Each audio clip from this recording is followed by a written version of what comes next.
to stay. Hello and welcome back to Beyond Boards, a podcast dedicated to the actions and interests of skaters beyond skateboarding. My guest today, Kyle Beachy, grew up in St. Louis, Missouri, where he started skating in the late 80s. He moved to Chicago in 2003 and spent the next 20 years there teaching creative writing at the School of the Art Institute and Roosevelt University. Aside from his teaching, he published his first two books, the novel The Slide in 2009 and the collection of essays The Most Fun Thing in 2021. He's also one of the founders and co-hosts of the Vent City podcast, which started in 2019. In 2023, Kyle and his wife Kristin relocated to New Mexico to embark on a new journey. So here's my conversation with Kyle. I hope you'll enjoy it. The rapture never ends.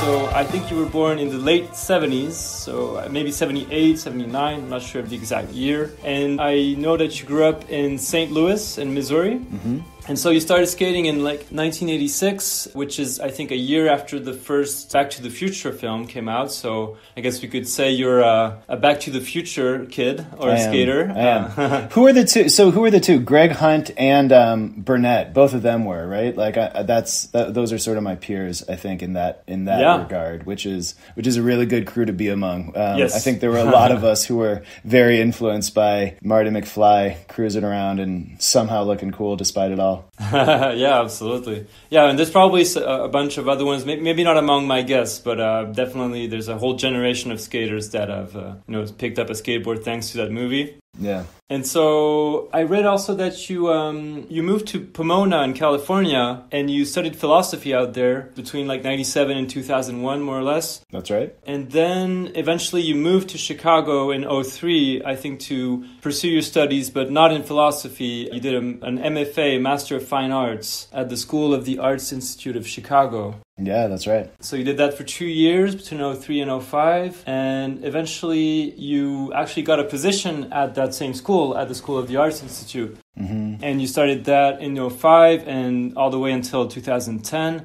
The job position was adjunct faculty, if I understood correctly. And so you were teaching writing and creative writing. So, and during that period, you were also writing your first book, a novel called The Slide. So that one was, I think, a work of fiction. It wasn't essays. Yeah, that's right. And so in 2010, you actually started working at the Roosevelt University in Chicago as an associate professor of English and creative writing. And you did that for 13 years until January 2023. I'm kind of going through this very quickly again. No, I mean, it's not the most interesting story, but so it's good to move quickly through it. So like the one thing I would stress there, though, is that associate is sort of the like peak position that I achieved as professor. You know, one of the things about being a college professor is that there are all of these ranks. And in order to jump ranks, you essentially have to publish books and have various hurdles for achievement. It's a real kind of, carrot and stick situation where they lure you deeper into the career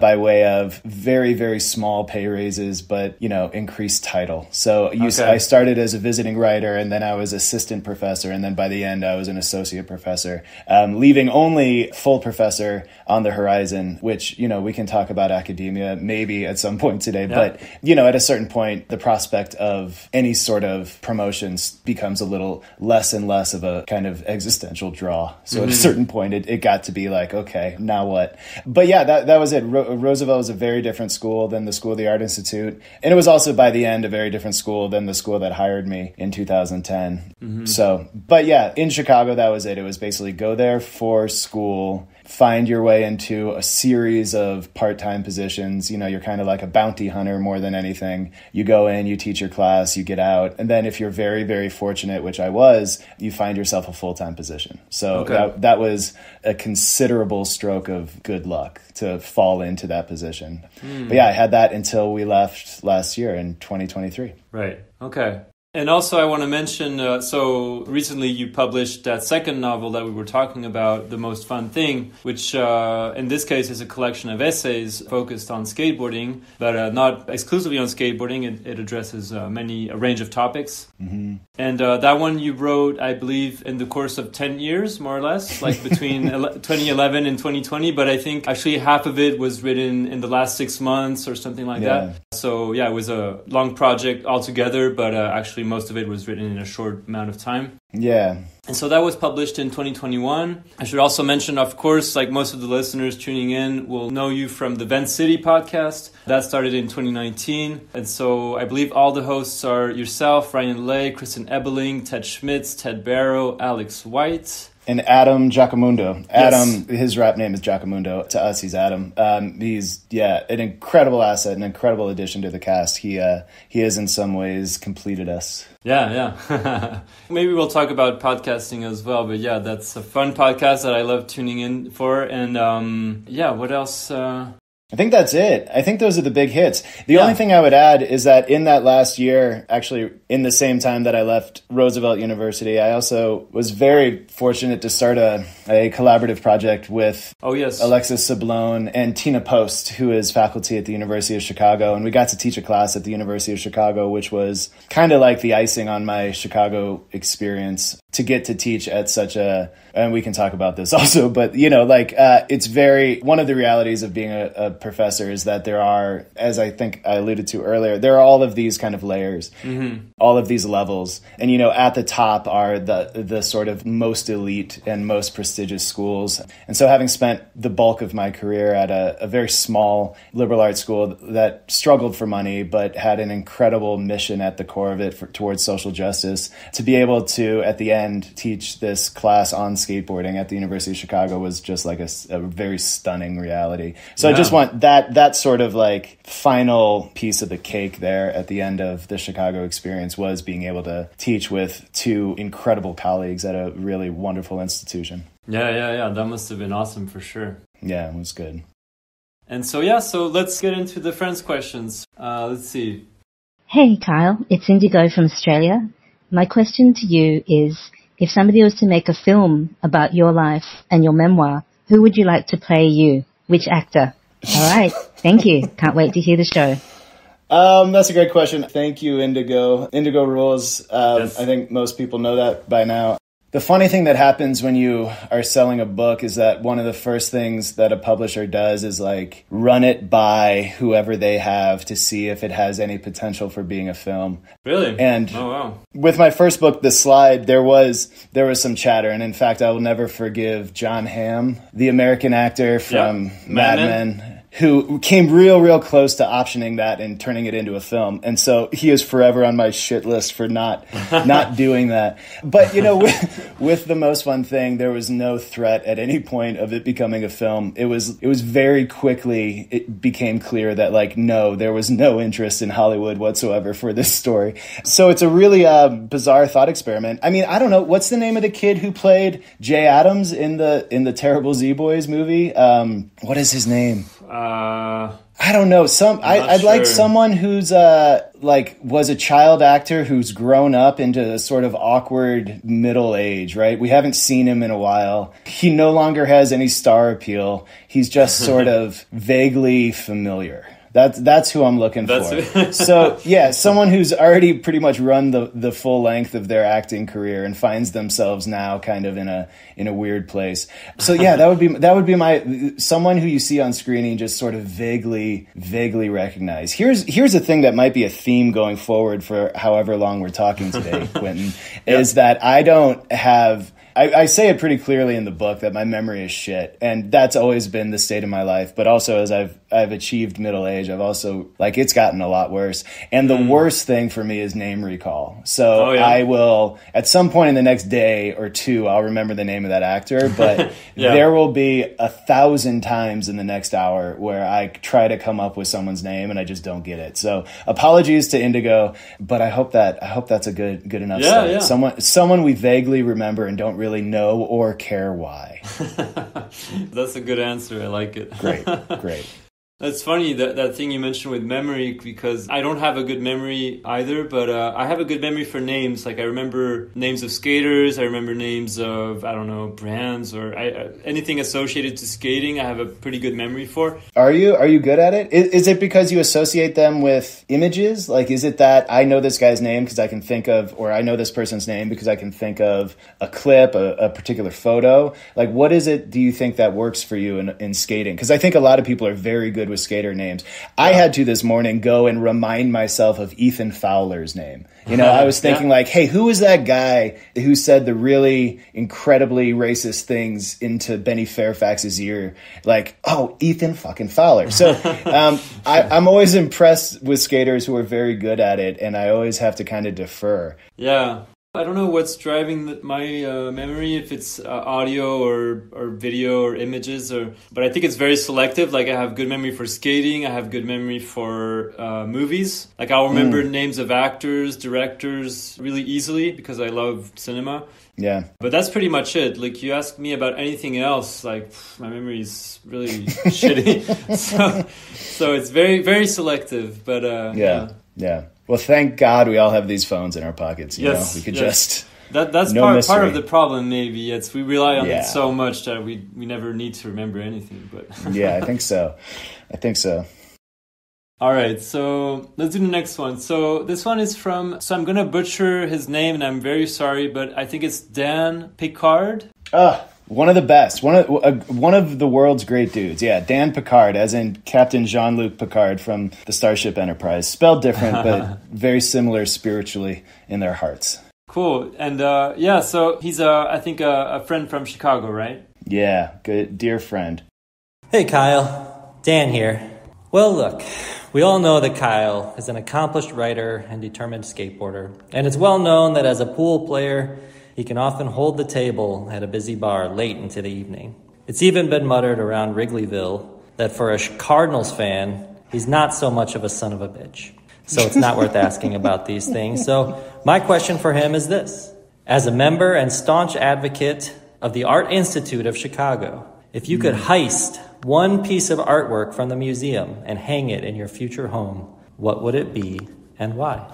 That's a great question. I want to say one thing. Everything Dan says is true. I'm a very good pool player. I challenge anyone ever to a game of pool. But more to the point, Dan Piquard has one of the like best and most pure flicks in his goofy-footed kickflip of anyone I've ever known, and I miss him in Chicago more than I expected to. So it's wonderful to hear his voice. There's a work by Max Ernst in the Art Institute of Chicago that I would always make a point to kind of make a destination and find my way to. The great thing about having a subscription, a membership to a museum like the Art Institute of Chicago is that it demystifies and it makes less special a trip to the museum. So you can just kind of make it routine. Yeah. You know, you can pop in for 20 minutes or, you know, spend an hour there, spend 2 hours there. It's an incredible museum. It was central to my life in Chicago. But there is a particular Max Ernst, and it's like a mixed media. I don't know of course, like I don't know any actor's name. I can't remember the title of it, but at some point in his career, Ernst came up with these figures, these like little bird figures. And so it's just a very rudimentary image, like essentially a stick figure drawing of this character and his little bird friend. And I remember it was always in the same place in the museum in the modern wing, and I would find my way there. And then one morning I went there and they had taken it out and replaced it by a Duchamp ready-made. And it was like a coat hanger that was hanging where my favorite piece of art used to be. And I was just livid. Yeah. Like I wanted to just like tear this coat hanger off the wall and run down and just like berate whoever I could find. But you know, that would be it. If I can get my hands on that Max Ernst painting that was always behind a glass case, I wouldn't leave it. I would sit there and stare at it for the rest of my life. Cool. Great question, Dan. Thank you. All right, so the next one is from Patrick Kigongo from the Mostly Skateboarding podcast. That's right. So he said, you've been gifted a 1993 Honda Civic hatchback. It's got a 6 CD changer. What 6 90s hip-hop CDs do you need on deck while you're behind the wheel? Yeah, great question. Hopefully it's the cartridge, 6-disc, that you plug in maybe in the trunk. That's a great question. I did have a 1993 Tahitian green Honda Civic with two 12-inch JBL subwoofers in the back, and it boomed so loud. It was so obnoxious. Here are the CDs if I could try without thinking too much about it. Compton's Most Wanted, Music to Drive By. The Infamous by Mobb Deep. One of two of the Diggable Planet albums, probably Blowout Comb, because I think it's a little richer and a little more nuanced in it. I was saying to my wife the other day, man, this was the first time I heard of Karl Marx. This was the first time I heard of Angela Davis. Like, that album introduced me to a whole lot of writing and culture that I wouldn't have otherwise had. So what? Compton's Most Wanted, Mobb Deep, Diggable Planets.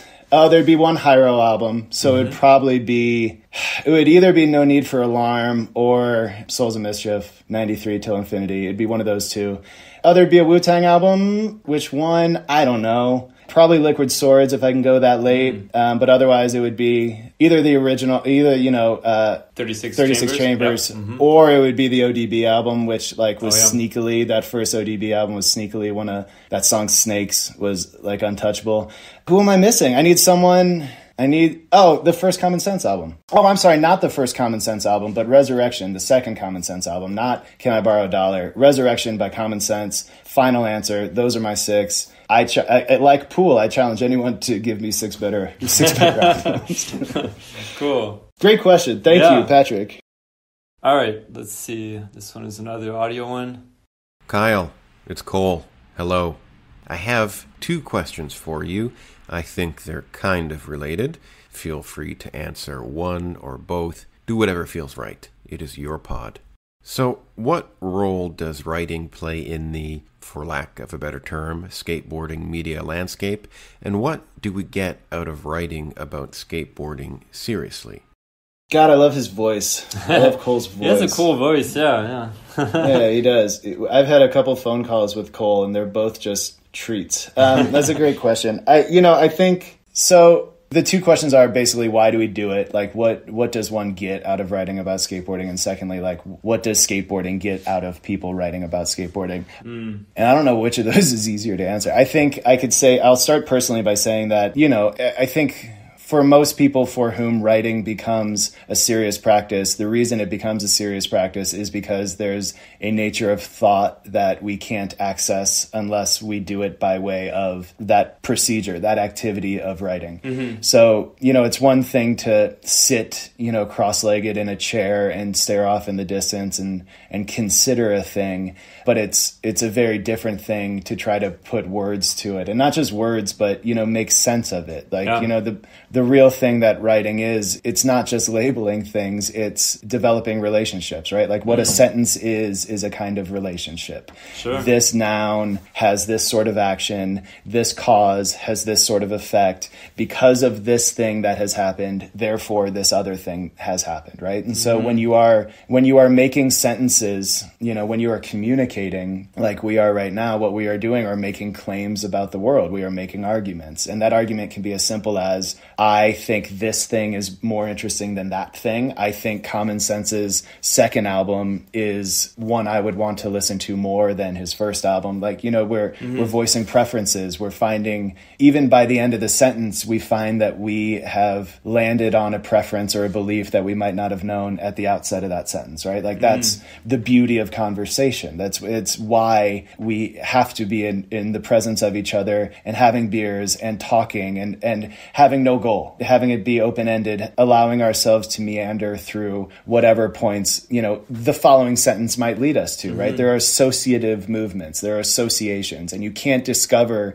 those steps along the way unless you begin the journey. So in that sense, writing is the only way to get to certain beliefs, to discover what you believe, right? And the great thing about writing, the most fun thing and working in nonfiction is that nonfiction allows you to show that work. nonfiction encourages you to not know where a point is going to go. It encourages you to explore and to circle around a thing and make little jabs at the thing and hope that by the end you've maybe achieved some kind of holistic portrait of what that thing is. But, you know, it's always about an attempt. It's always about taking a stab at it. And, you know, that's the beauty of the essay, what the essay is. It's, let me give this a shot. And often what that leads to is that you foreground that struggle, you show your work, you end up with a piece of writing that doesn't just display knowledge, but actually, you know, embodies how it comes to be.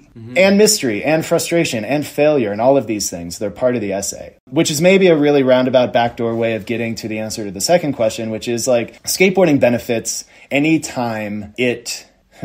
I think skateboarding becomes more interesting. Skateboarding culture becomes more interesting the better idea we have of what skateboarding is. And I think one of the great, you know, bottomless pits of skateboarding culture is the fact that many of us don't know what skateboarding is. Many of us don't care what skateboarding is, right? And I think rightly so. I think there are a lot of people who will just straight up say, like, you're taking this too seriously. There is no need to go into it at this length. Just enjoy yourself and have fun on a skateboard. And in a very important way, they are exactly right. There are those of us who wonder, like, what is this thing? Why do I continue to give my well-being and my health and my shins and my elbows and my bank account? Why do I continue to pursue this series of activities and injuries and heartbreaks? And boy, wouldn't it have been cool if I had been around for my son and his, you know, his little league games instead of going out and meeting my buddies to ride skateboards every afternoon. You know, like, there are sacrifices we make in order to pursue skateboarding. And I think anytime you're making a sacrifice for a thing, it sure helps if you understand something of why.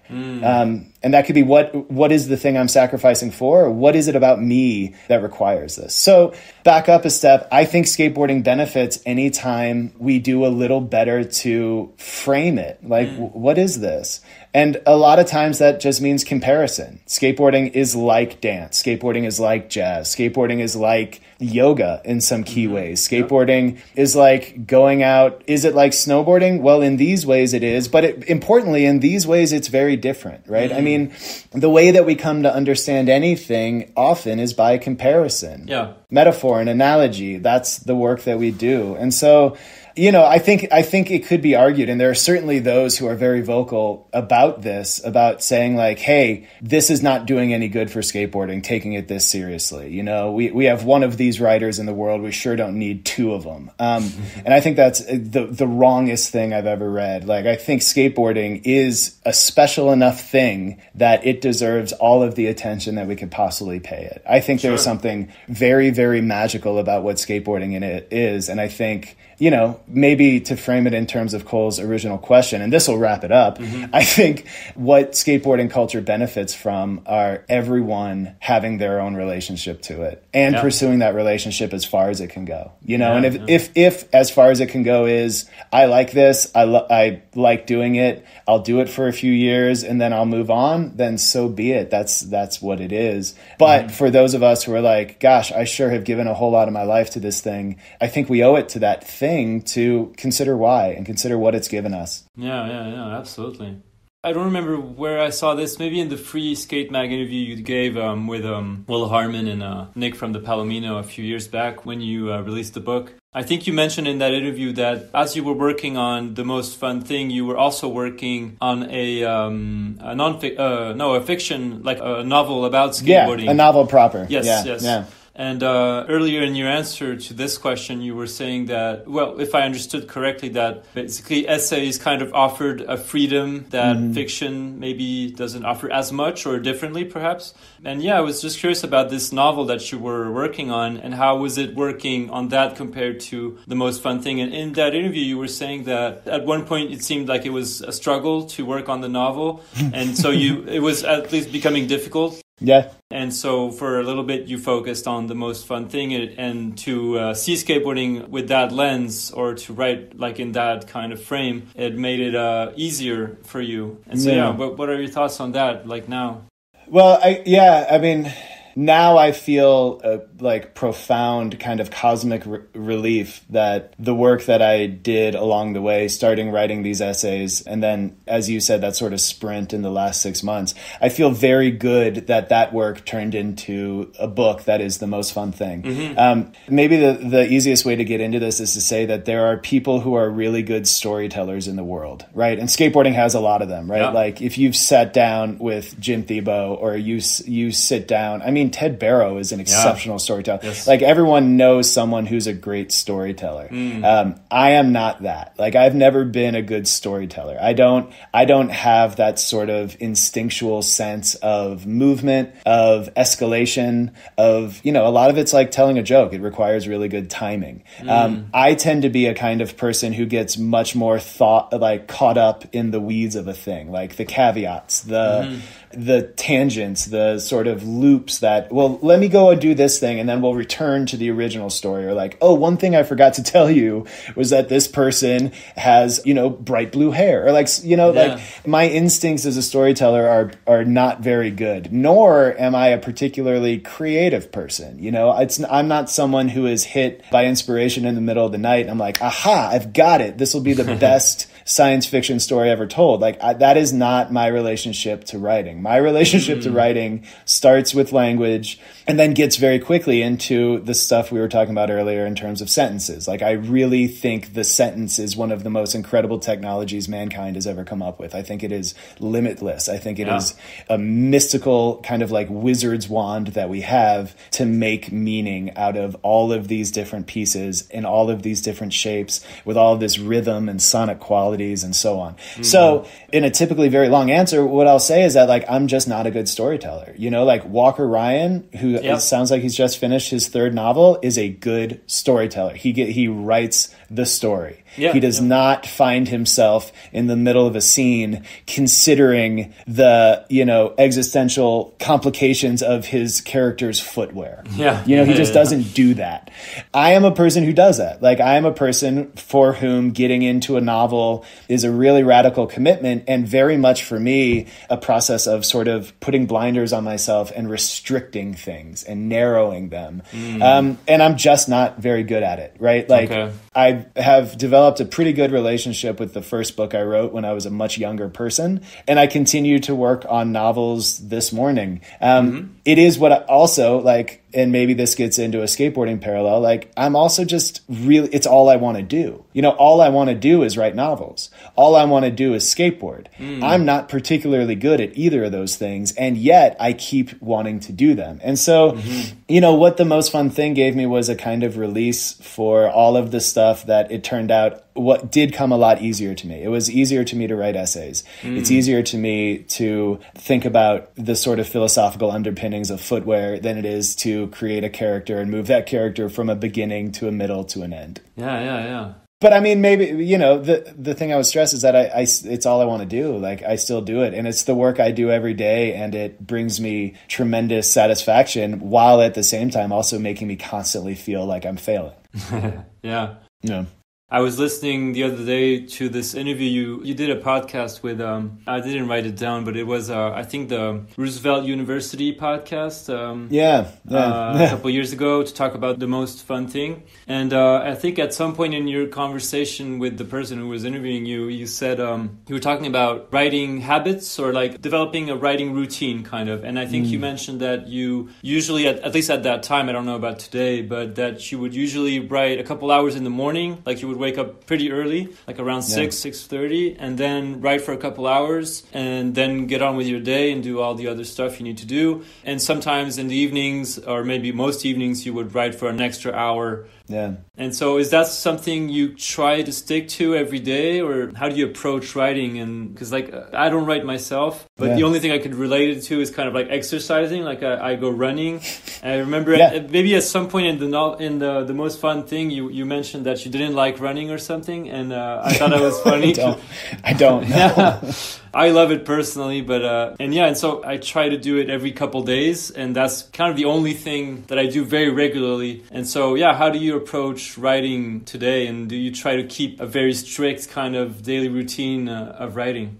Yeah, I think that's a great question. I think the simplest answer is that I find a real balance between, like any ritual, right, is the balance of the sort of rigid expectation and pattern of behavior, right? You do the thing, and by doing the thing every day, you develop a new relationship to that thing, right? I mean, that's essentially what Tao is, right? Like that's the idea. You get in and you do the thing, and even if you don't know why you're doing the thing, and even if it doesn't feel like the thing is accomplishing anything, the sort of meta level of having a practice that you devote yourself to is itself enough to make the products kind of irrelevant. Like the doing is the thing. Yes.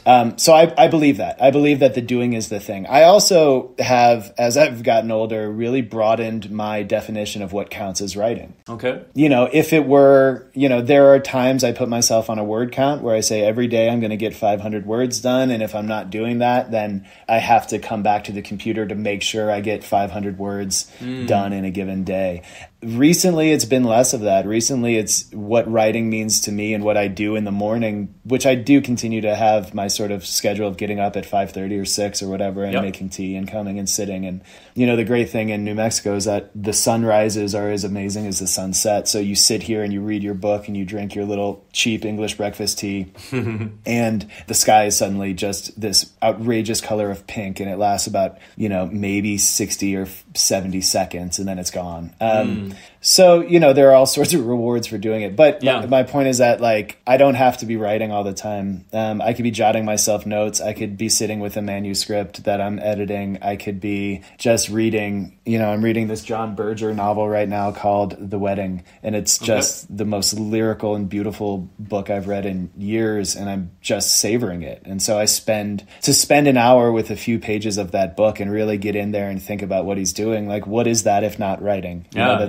I guess it's reading technically, but really what I'm doing is thinking about writing. So I do continue to have morning practices. I do continue to feel best about the days when I can come back and do more at some point later. And, a lot of the sort of reason for me for leaving teaching as a full-time profession is that it didn't allow for that. The reality is you are always thinking about your students, and you are always beholden to their growth and their work becoming better. And I just didn't allow me the sort of selfishness that one requires in order to really give one's own work the attention it needs. Yeah, but like you still managed to put out the most fun thing despite having this full-time job. So it looks like it didn't quite... Yeah, but if you ever no writer is content with their output. There's always more we should be doing. I see that Cole, for instance, who asked this wonderful question, has a second book of essays coming out this spring. And I'm ecstatic,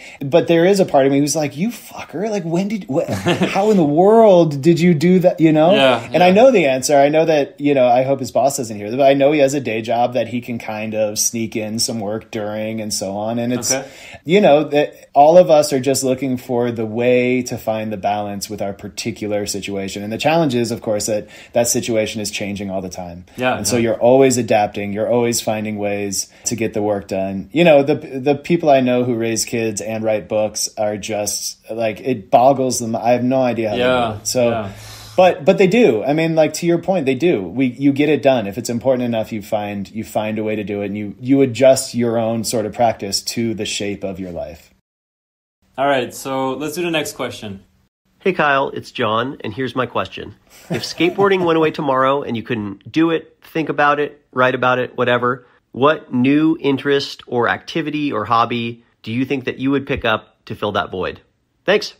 That's a great question, and a question that everyone who approaches their late 40s and into their 50s. I mean, you're answering this question all the time, right? And the answer I give in the book is basically just like cold terror. It's just like frigid, paralyzing terror of what happens when this thing is taken away from your life. I've adjusted by being in New Mexico to skating having a very different, being a different part of my life. And so I can kind of see how a life could be without it. I mean, I guess the biggest question for me, and this isn't what John asked, is would I still watch it? Would I still consume it, or would that be too hard? Like, I know that after I left Chicago, there was a new Deep Dish video that came out right after I moved away. And I just straight up couldn't watch it. I was like, this is going to make me incredibly sad. This is going to make me feel a giant hole in my chest. And so So, I don't know. I guess that would be the question. In terms of what I would do, I would probably... physically, I would find something. I'd bike. If I'm physically able, I would get more into biking and hiking and doing that sort of stuff. But the sort of corollary of this question is that maybe there's a physical reason you can't do this, right? Maybe the sort of physical health that you've taken for granted your whole life is gone, and now you can't. Not only can you not do skateboarding, but you can't do these other things. Mm-hmm. I think the next hardest thing for me to pursue forever would probably be trying to write poetry. I think poetry, the only way that I can understand poetry is through understanding skateboarding. And sometimes I feel like the only way I can understand skateboarding is through what I understand of poetry. So I would imagine I would probably get really like smoking pipe and velour robe. I would just sit inside and read poems all day long and try to write them. Man, you dug for the homies. This is great, by the way. I did not expect John or Dan, frankly, to be part of this, so I'm thrilled. Thank you. Yeah, I was helped by someone. You'll figure it out later. Oh, good. So that was John Matson, right? Yeah, my college roommate, my first year roommate. We arrived, and like a lot of first year roommates, weren't quite sure what to think of the other. And I remember him asking me, speaking of 90s music, I remember him, we had a phone call before we got together. We got, to be like, well, what are you going to bring? I'll bring a mini fridge. You bring this or whatever. And he was like, well, to get to know each other, what was the last CD you bought? And I answered honestly, and the last CD I had bought was Sean Puffy Combs' album. Okay. And I was like, well, it was Puffy's album. And it was just dead silence on the other end. It's not going to work out. Or he was like, oh, John grew up listening to Pavement and, et cetera. And so for me to be like, well, the Puffy album, and somehow we made it work. So you got very worried for a second. Yeah, terrified. And then he ended up being completely in love with the All About the Benjamins. The greatest track on that album by far is the All About the Benjamins track with that incredible Biggie verse. So we found a common ground. If we can do it, anyone can do it. All right, let's do the next one. Here you go. Question for you. How has nonfiction writing informed the way you approach or maybe approaching your writing currently, whether that's fiction or nonfiction or even planning workshops or planning events? How has, diving into nonfiction and producing a book after writing a novel, how has that kind of impacted all your writing and all your events moving forward? Secondly, how does it feel to no longer have students? I'm really curious, after years of having that immediate call and response between professor and student, what happens with a professor's kind of mental time and where does that energy go? Curious your thoughts. Thanks so much. Those are great questions. I'll try to answer these fairly quickly. The first one I think can be answered kind of quickly, which is just that I think any time that you want to do a thing and get better at a thing, a real good idea would be to do that thing's opposite. What nonfiction writing made me more aware of is what fiction writing is. By doing the things opposite, you come to see what the inverse is. Yeah, and so I understand fiction a lot better now. And part of that is just, they have different jobs. They should have different jobs. My problem in the past was that my fiction would get too essayistic or it would get too nonfiction-y. And so I think coming back to writing fiction after spending so much time on those essays reminded me what you're doing here is telling a story. So tell the story. Stop doing this other shit and just tell the story. Yeah. As far as the question about students, it's hard. There are students I care about deeply, former students I've had. The great thing is that those relationships, it's a really magical thing. I had one of my former professors was out here. Mm-hmm. She was doing some writing of her own and we met up and I was able to hang out with her and her husband. And this is a person who was a teacher of mine in grad school. And, at this point, I certainly don't think of her as my teacher, and she probably doesn't think of me as her student. We're not that far apart in age.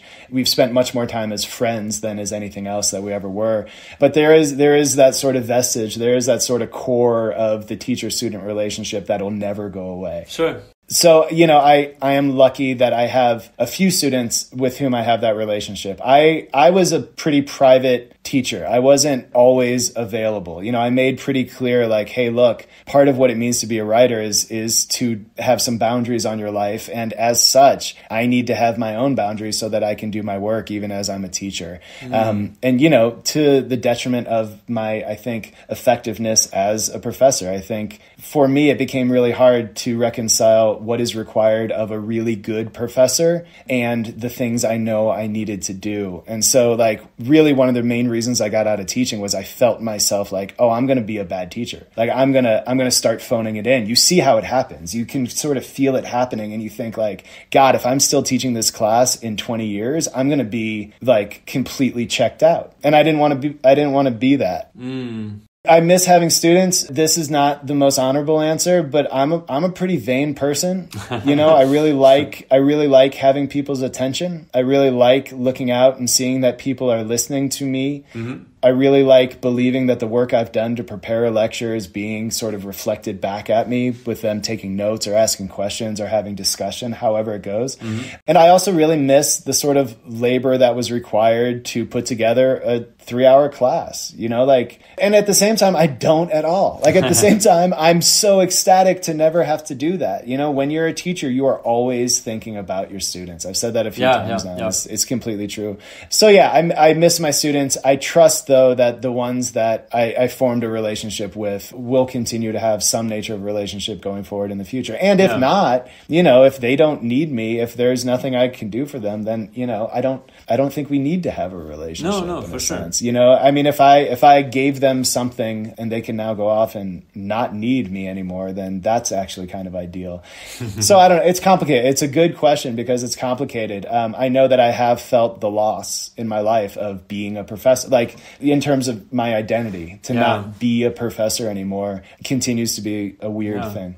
I interviewed John Rattray recently. Yeah. And we were talking about retiring from pro skating. Yeah, it's a process because you're kind of giving up on a part of your life. Like, even if you still skate, you're not a pro skater anymore. So you're like kind of giving up an identity that you've built for yourself. Yeah. And so, yeah, I guess that's a parallel I could make with you becoming an assistant professor. Yeah. No, associate professor, sorry.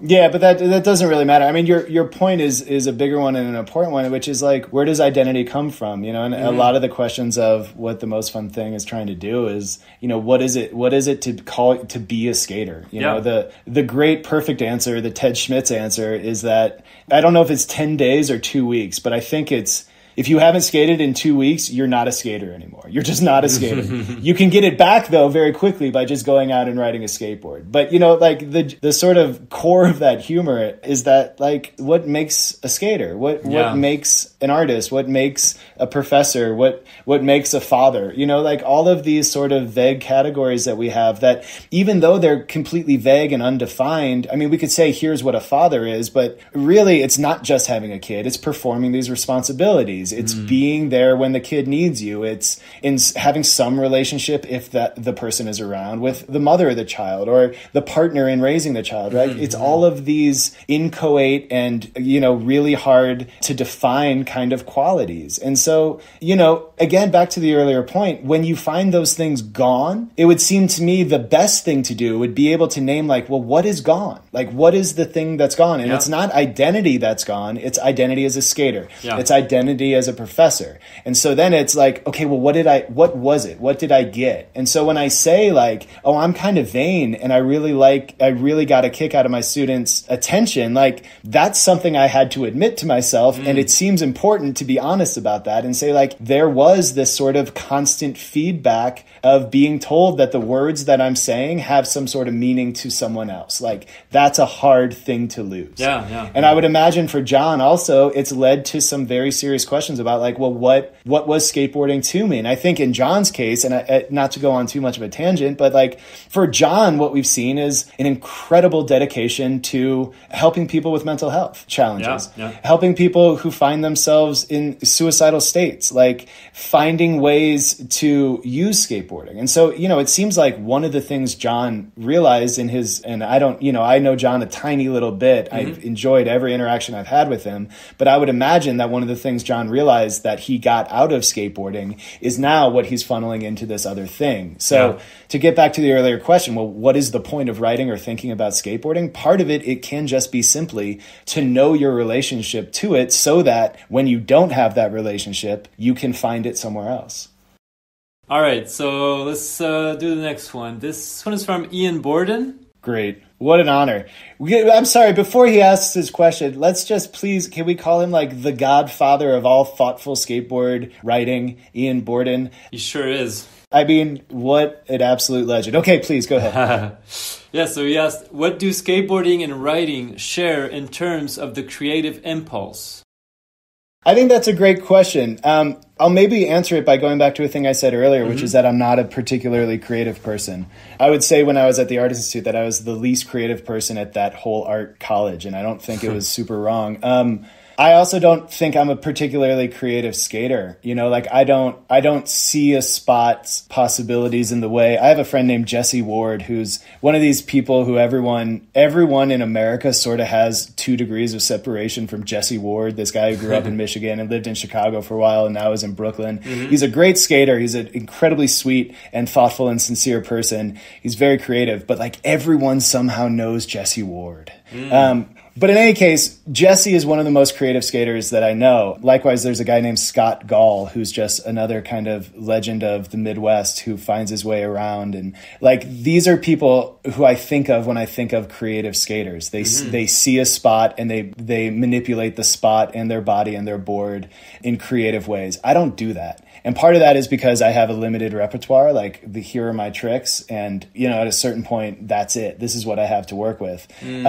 Part of it is just that, like, the nature of questions that I ask are, you know, the nature of things that I bring to an existent thing, whether that be a ledge or that be a subject matter that I'm thinking about for an essay. Like, I find that my sort of strength is more in like sort of sheer fortitude of really just like knuckling down and getting into it more than it's in what is a creative way to come about this? What is a creative approach to this? And I don't think this is what Iain was asking, but it's impossible for me to answer this question without like focusing on the fact that not everyone who writes is super creative. Not everyone who skates is super creative. Yeah. But those who are bring something different to it. But those of us who aren't, I think, can bring something else, you know, whether that's just like stubbornness or work ethic or, you know, our limited bag of tricks. Maybe that's it.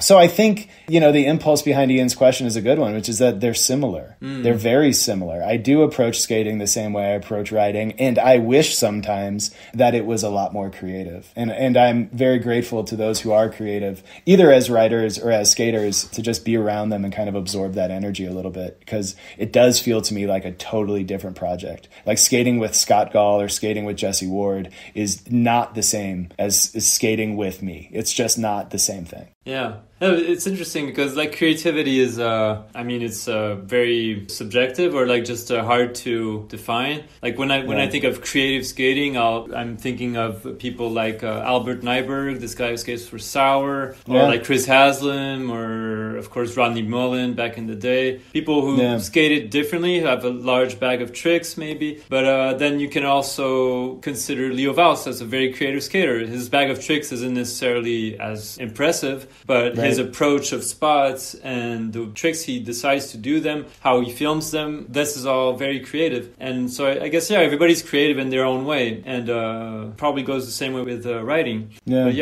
I guess the creative impulse would be like, how do you, like when you skate or when you decide to sit down and write like you do in the morning, what's that little thing that gets you started? Or like when you go to skate a ditch or something, you're like, okay, what do I do? Do I do an ollie? Do I do no comply? Do I do, I don't know, whatever. Yeah, and I mean, the other thing we might want to add in here is the sort of reaching, like knowing your sort of milieu. Like, I know Leo Vaus as a skater, right? Like, I think I do. I likewise, at this point, feel like I know Gustav as a skater. Like, I have a sense of what he can do.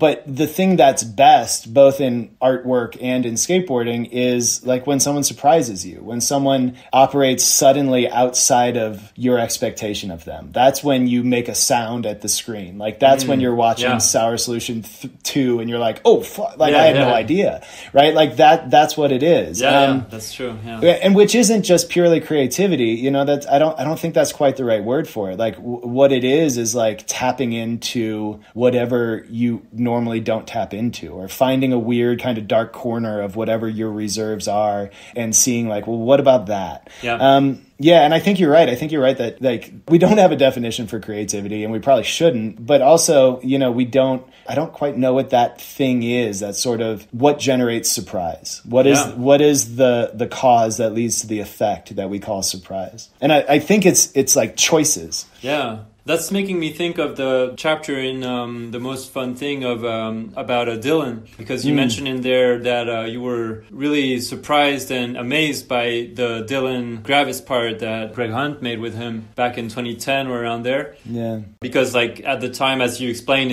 in the essay, like Dylan had this kind of image and was getting it. People were making fun of him or something, like because he was a different kind of skater, like the clothing choices he made, whatever. Like people were talking shit on him and stuff. Yeah. And all of a sudden he comes out with this incredible part. And as you said, like you watched it. And even now, like years later, when you watch it again, you're still like surprised and amazed. And of course, Greg Hunt's editing must have played a bit of a role, you know, in making this part so iconic. But also just because like people weren't expecting that incredible level of skating from Dylan. Like his Alien Workshop part wasn't that impressive.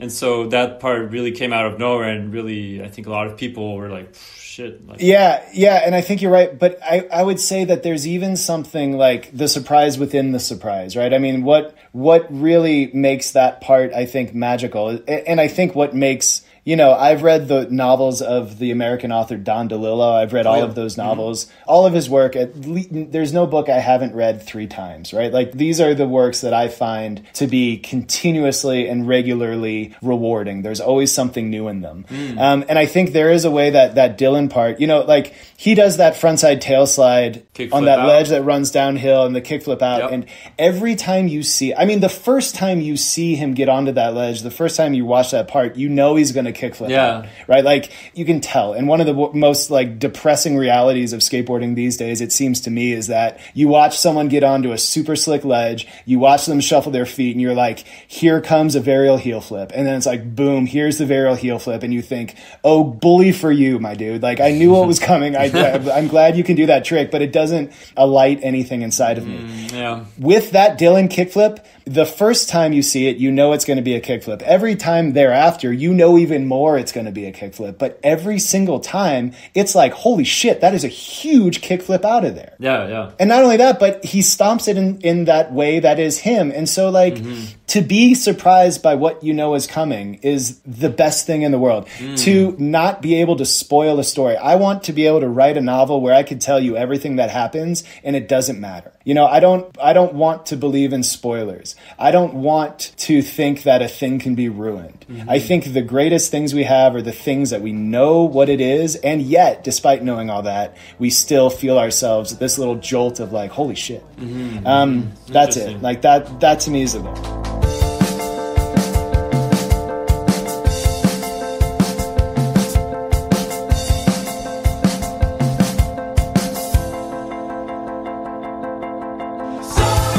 Let's do the next one. Kyle Beachy. My dear friend Kyle, I have a question for you. With you and your own personal wife, Kristin, also being a professional writer, do the two of you fret over things like grocery lists and text messages? Do you have to make them witty and charming back and forth to each other? Is there a language that the two of you share that is different from most couples? Love you. That's Alex White, the unmistakable Alex White, one of the greatest people skateboarding has brought me into contact with, which is a long list of people I'm really happy to have met through skateboarding. My wife is a poet, and my wife is also a very, very like effective writer. In addition to being an incredibly lush and rich writer, she also is professionally very good at sitting down and being like, here's what the client doesn't even know they want yet, so let me give it to them. So she is an absolute magician with language. I think it shows up most for us when we're fighting. And, I haven't been super shy about the fact that like our marriage has involved a lot of struggle. And, there are no two people you can put together for 9 years and not have them disagree with each other. Sure. We fight very differently. We have very different moon and star signs, she would remind me. But what we both share is a real meticulousness with language. And so when one of us says a thing, there'll be a phrase or there'll just be a noun, and it's like a record stops where it'll be like, you think that about me? And we'll have to like back up and be like, wait, no, that's not the word I mean. The challenge here is that emotion is conveyed by a lot of ways, and a lot of them have nothing to do with language. Sure, yeah. And so when all we have is language, when we are having serious conversations, often when we're having the conversation after the fight, where we're kind of going through like, okay, what just happened? What can we take away from this? How could this have gone differently? How can we not fall into the patterns that we fall into? All of these things that people need to do in order to have prolonged relationships with each other. That's when language is really important. The challenging thing is when emotion dictates diction, right? Like when emotion is in charge of word choice, the listener can be like, how dare you use that word? Yeah. So I think for us, it comes through there. I think we send super good text messages. I think Kristin is one of the funniest people I've ever encountered in my life. And I feel just exceptionally lucky to be the primary receiver of her linguistic messages. It's really a joy because she's funny as shit. Like she's just hilarious. And a lot of that, starts with language. And I like to think that I'm maybe the perfect audience for it. So yeah, it's a good question. And I think for the most part, it enriches our lives more than anything. All right, let's do this next one. Hey Kyle, hope you're doing well. I have a question for you. First, I like to think I'm contributing something to skateboarding, at least here in my community. And what I'm curious about or would like to learn how to do is reach a bigger audience.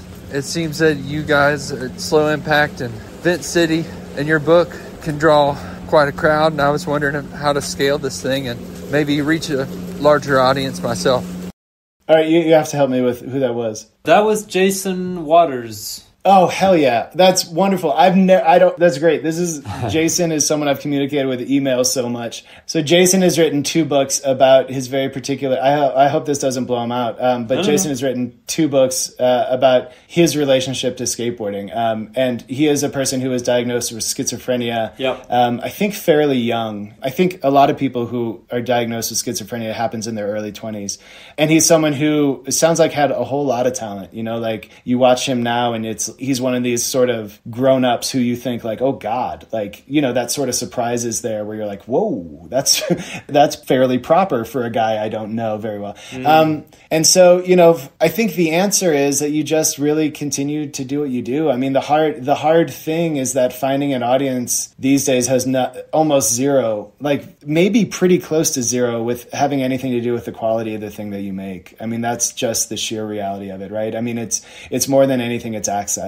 Yeah. And because Ryan Lay started our podcast, and because he had a following and Ted Barrow had a following, I was able, in a sense, to leverage their access to a listenership as someone who has a much smaller following. And so now I have some of their audience. Mm-hmm. And that's purely by chance. That's because I happen to know these people. Yeah. Likewise, I have a big New York publisher. Sometimes I wish I didn't. But because I have a big New York publisher, they printed 14,000 copies of my book. Mm-hmm. And I haven't sold through all of those, but they can pay for 14,000 copies of my book. They can pay me money for the manuscript.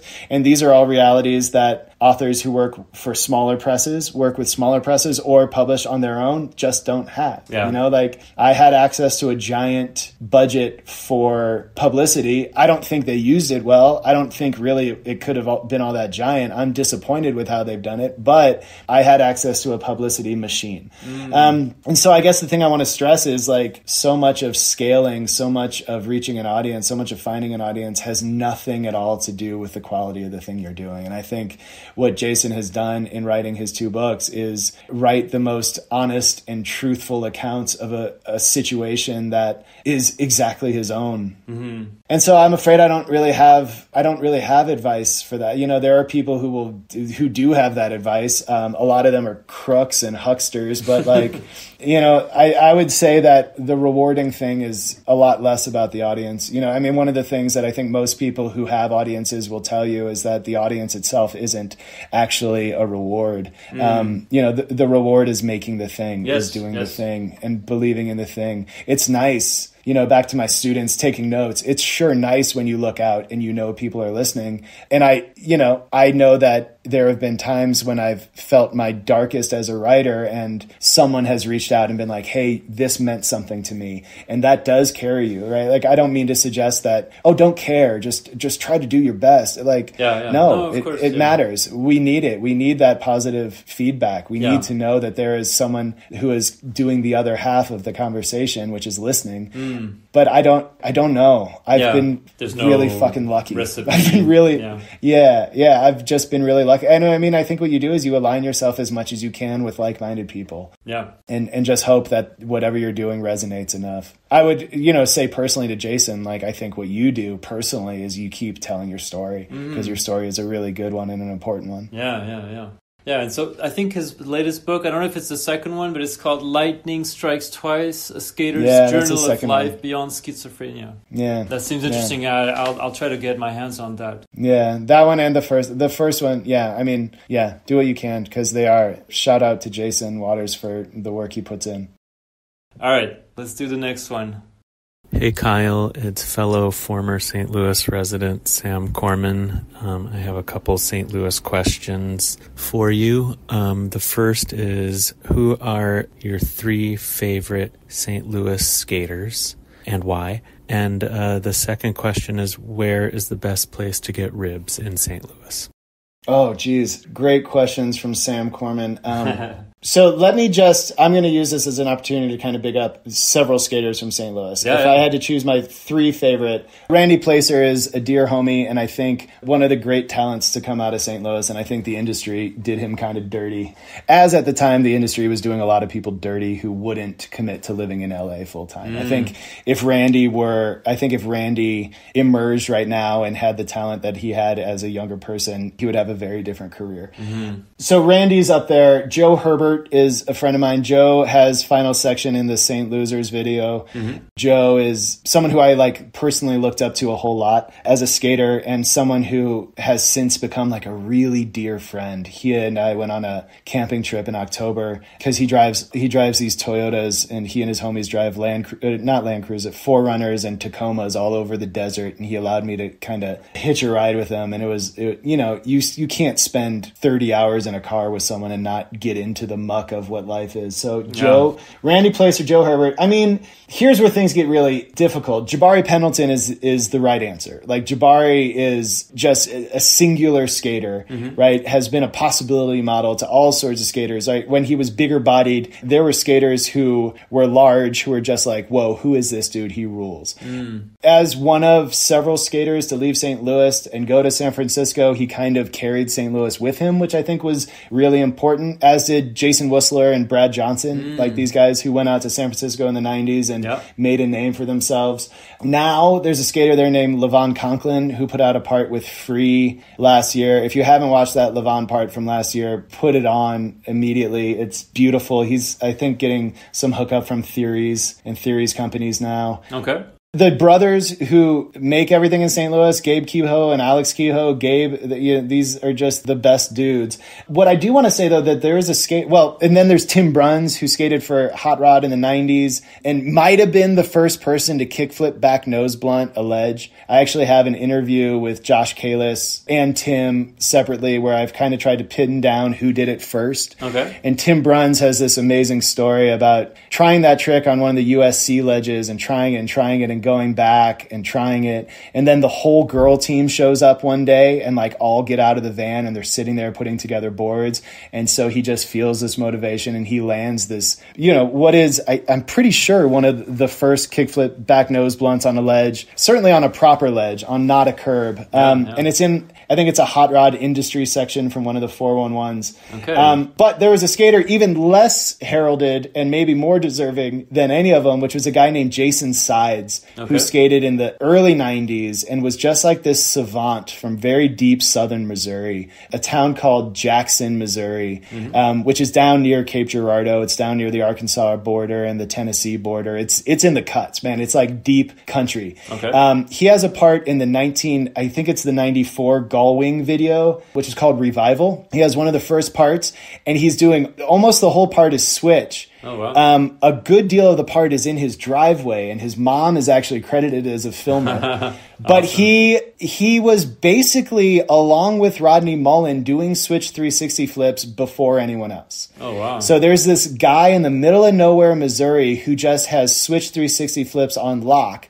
and is doing them in this Gullwing video to like switch 360 flip, no slide, switch, no slide, no slide, 360 flip out. Like, like just all these combos, switch 360 flips on steep banks, like was just an absolute technician. Yeah. And that was it. And just like that was his moment to shine. So I'm into that, man. I'm into like those weird local legends. I'm into the fact that there's a rumor that he might have invented the Switch 360 flip, even though we know that Rodney Mullen invented the Switch 360 flip. Like, God, if there's one thing I miss about our contemporary age, it's that we can't have rumor anymore. Nothing's a rumor. Everything is either confirmed or just like bullshit. There's no more mystery. Yeah. So Jason Sides for being that kind of legend. As far as ribs go, oh man, what's the name of the place on Olive Boulevard? I think it's called Cheney's Barbecue House. Yeah, I don't know. This is where I'll look it up and I'll send it to Sam and we'll go there and we'll eat ribs. St. Louis ribs are famously among the like three, the St. Louis cut famously is a fattier rib than other ribs. It's like, it's got more fat on it. Okay. But, people in America really care about ribs and there are all these regional battles and Texans feel like they fucking own it. Yeah. They're wrong. Missouri barbecue is really good. Kansas City has incredible barbecue, but St. Louis does not. They are no slouches themselves. Thanks, Sam. Great question. All right. So the next one is from Wes Miller. Oh, great. I believe the editor of The Most Fun Thing. Yeah. And skater. And a skater. And a skater as well. Yes, absolutely. So he didn't have a chance to record his question because he told me he just had a baby and it was a little tricky to record the question. But he said, what are you working on at the moment? How's the copywriting life treating you? And what was the thing that unlocked kickflip backtail for you a little while back?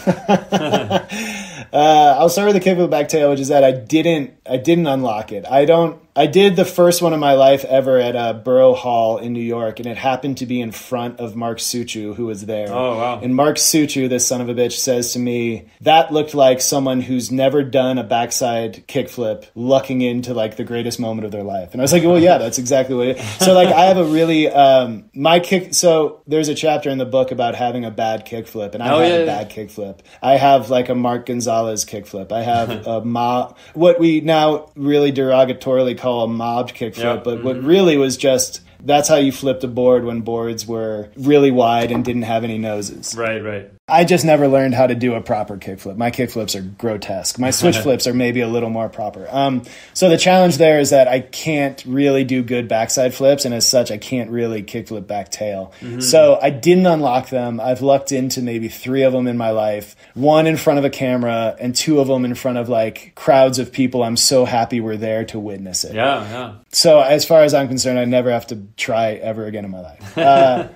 What am I working on now? I'm working on I have a draft of a very short novel that has undergone some pretty radical changes. I think that's probably all I want to say about it right now. Okay. It's a quiet, small, short novel about 2 women. And the copyright, like I like writing professionally. So what Wes is alluding to is that since leaving teaching, I work as a freelance writer. Yes. Which, you know, I kind of have started thinking of as like going to the gym for sentences. You know, like it's a chance to write for a totally different audience and for a totally different purpose than I've ever written before. Mm-hmm. And I'm finding it to be really, really, really healthy for my overall writing practice. I, again, really lucked into a particularly good first client who has enough work for me and pays me a good hourly wage that I don't resent the work. It doesn't get in the way of the other stuff I want to do. It's been so far a really good bridge from being a teacher, and I would hope that I can continue doing it in the future. Like I would like to have more clients. Yep. The hard thing is that no one in skateboarding has any money. You know, the industry is in a really tough place, and they don't, you know, they barely have money for people who work their warehouses, so they don't have a lot of money for like interesting, sharp, cutting edge copy. Yeah. So, you know, it's going to take some work, but I would like to try being a freelancer for a while and try doing different kinds of writing. So I'm enjoying it a lot. Okay. Interesting. Yeah. Oh, props to Wes, by the way. Wes has been working on kickflip no slides for basically forever. Mm-hmm. And he's been like getting them. He's been like nibbling at them for a while. And it's really fun to watch. Wes gave this book a chance when a lot of people wouldn't have. So I'm also really grateful to Wes for believing in the vision of the book and spending the time with me to make it into a book. So shouts to Wes Miller, who incidentally is a freelance editor now. So if anyone is looking for hiring an editor, he's a really wonderful editor. Wes Miller. I didn't know you were doing copywriting these days, and I think that's also what Eric Swisher does, I believe, professionally. That makes sense. Yeah. Are there other like kind of famous people in skating like him, like you, that are copywriters and do other kinds of works around skating? Are there other people? I don't know. I And again, I hope I'm not blowing him out too much either, but the person who I'm really grateful to for helping me get my foot in the door is Anthony Papalardo. Oh, yeah. The writer Anthony Papalardo, who handles a lot of, you know, anything you read from what maybe might be the two biggest footwear brands, you know, he has his hand in. You know, he's really exceptionally good at getting words onto websites, you know, which also he's been making zines his whole life. And so there's something of a continuum. You know, I mean, for me, copywriting just always seemed like a thing that you did. Like you had to have some sort of system in place in order to do it. Mm-hmm. And again, I think like the question about finding an audience, I think it's really just about finding your opportunity. And again, the sort of common thread for me is I was very fortunate to know a person who could kind of help me get in. And so, yeah, shouts to Anthony. And Eric Swisher, Chromeball Eric, is just... You couldn't be as good as he is at what he does and not also be very good at giving sentences to people that they need. You know, what you're doing when you're copywriting is you're either giving the people exactly what they want for, but really primarily what you're doing is you're giving them language that they didn't even know they wanted, right? You're giving them not something better than what they asked for, but something more the thing they ask for than what they ask for. And I think Eric's curiosity and Eric's research, all of that, I just imagine he's very, very good at it. Yeah, for sure. I feel like he's a very interesting character in skateboarding media and culture, and yeah, probably the best interviewer. I don't know if it's the best, but like he's one of the most. I think he's the benchmark. I don't think there's any Chromeball incident interview that I've ever gotten to the end of and been like, oh, that was a real piece of shit. Yeah, like, no, like all of them, and you know, particularly, I think the one that stands out to me the most is the Max Schaff interview, and that might have been because I read it. Like I woke up in Oakland and like was I was on someone's couch. I was on Ted Barrow's couch under a window, and I read the Max Schaff Chromeball, and it's all about Oakland. It's all about the East Bay. It's all about his relationship with Phelps. You know, like I think Eric's really good at sort of sneakily being very personal, you know, like, and I don't know if this is later Chromeball incidents or if this is like a trajectory, but I feel like the ones that are really incredible are the ones where he really gets into like the matters of personal, like what's it like having Jake Phelps be a kind of father figure? What the fuck is that like? And, getting into the dynamics of Oakland, the dynamics of economic disparity, the dynamics of, gentrification, like what Eric does with these interviews that are ostensibly about skateboarding, I think is a real model to any of us who want skateboarding to be more than it is, or know that skateboarding is more than it is. All right, let's do the next one. Good morning to my friend Kyle Beachy from Maine. My question for you is, what have you been making lately with your hands? Are you crafting? Are you fashioning? Are you whittling? Are you cooking? Did you hear that okay? Yeah, I heard that great. I'm totally going to cry. Janie Porche is the reason I know my wife. She's also the person who officiated our wedding. Oh, wow. And awesome. One of the challenges of living in Chicago is that people leave Chicago. You know, like people all leave New York, and a lot of people end up leaving LA. But like people leave Chicago to go to New York or go to LA, and then they leave those places. People for a while were leaving Chicago and all moving to fucking Portland, Oregon.